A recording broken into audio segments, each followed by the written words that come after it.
Les personnels soignants non vaccinés vont pouvoir réintégrer les hôpitaux ou les EHPAD. C'est l'annonce faite par le ministre de la Santé en début de semaine. Cela représenterait 4000 professionnels selon la Fédération hospitalière de France. Au CHRU de Tours, 12 personnes sont concernées, des fonctionnaires suspendus depuis le 15 septembre 2021. Même si la date officielle de leur retour n'est pas connue, dans les couloirs de l'hôpital tourangeau, on s'y prépare. Sarah Gros. Ils étaient une cinquantaine de soignants à refuser la piqûre contre le coronavirus. Le nombre a vite diminué dès le 15 septembre 2021 lorsqu'a été annoncé que le personnel non vacciné serait suspendu.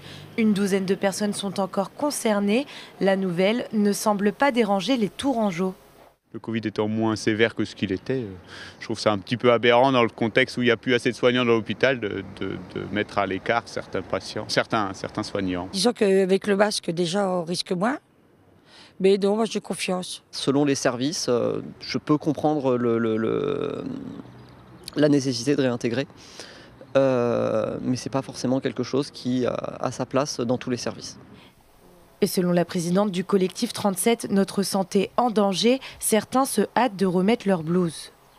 Aujourd'hui, ils ne demandent qu'à retourner travailler. Donc c'est vrai que dans le contexte actuel où la crise Covid est quand même bien calmée, on ne peut que se satisfaire que ces gens-là puissent retourner au travail dans les conditions actuelles de manque de personnel.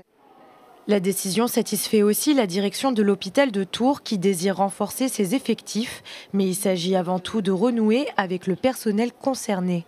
On est aussi là pour porter le discours que 1, on va prendre contact avec eux, que 2, on a besoin d'eux et que 3, l'ensemble des équipes feront attention à ce que la réintégration se passe bien et à ce que cette position qu'ils avaient le droit de prendre ne leur soit pas reprochée, mais que pour autant on continue dans un contexte où l'épidémie potentiellement continue à reprendre, encore une fois, parce qu'évidemment les gestes barrières soient repris et puis en portant le message aussi que évidemment la vaccination est un des moyens parmi d'autres de lutter contre la propagation de l'épidémie.